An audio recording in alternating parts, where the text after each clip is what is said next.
All right, I just want to do a quick video here on how to actually raise the suspension from the factory on these older GLs and Loyals and whatever else you want to call them.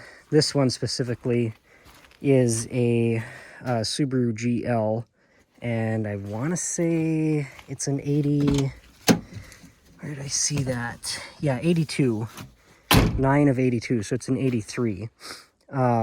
So anyways, the customer had bought this out from California, and he is a little bit nervous because I'm in Minnesota, so he's getting really paranoid about the Minnesota winters. And last year he couldn't get out of his driveway or anything. So he had said, the guy who sold it to him said there was some kind of adjustable suspension, and there is. On the front, you have these two bolts with cotter pins going in the bottom of them. These were completely down to the bottom, to the actual head of the bolt. And the ride height at that, with it sitting level with the right air pressure in the tires, was about 3.5 inches. And that's measuring from the outside of this tire and then putting a tape measure up and kind of eyeballing it. And with them turned up all the way now, it's 4.5 inches. So you gain about an inch tightening these up. And with this style, it's not a one-to-one raising, because all you're doing is taking a spring, say normally it's got this much of a gap between the actual coils, and then all you're doing is compressing that, so it makes it a much stiffer ride, but essentially lifts the front end. So on the rear, there are no coilovers and nowhere that I could see to adjust.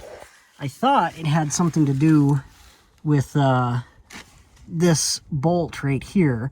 So I took that out, put it in the other hole. That did nothing. So I couldn't figure that out. And then try to get a good angle of it here.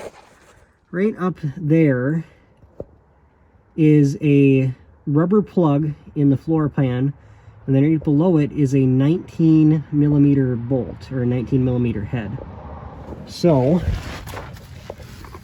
in order to get access to that, all you have to do is open up the back door, and then under the back seat here is this little strap.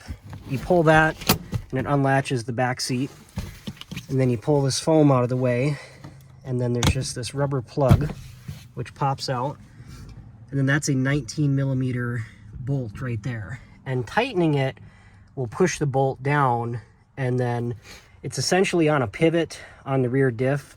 So if normally it's like this, you push the bolt down, it drives the front of the rear diff down, and then all that does is basically tighten up the suspension so that you end up getting that raised lift in the back.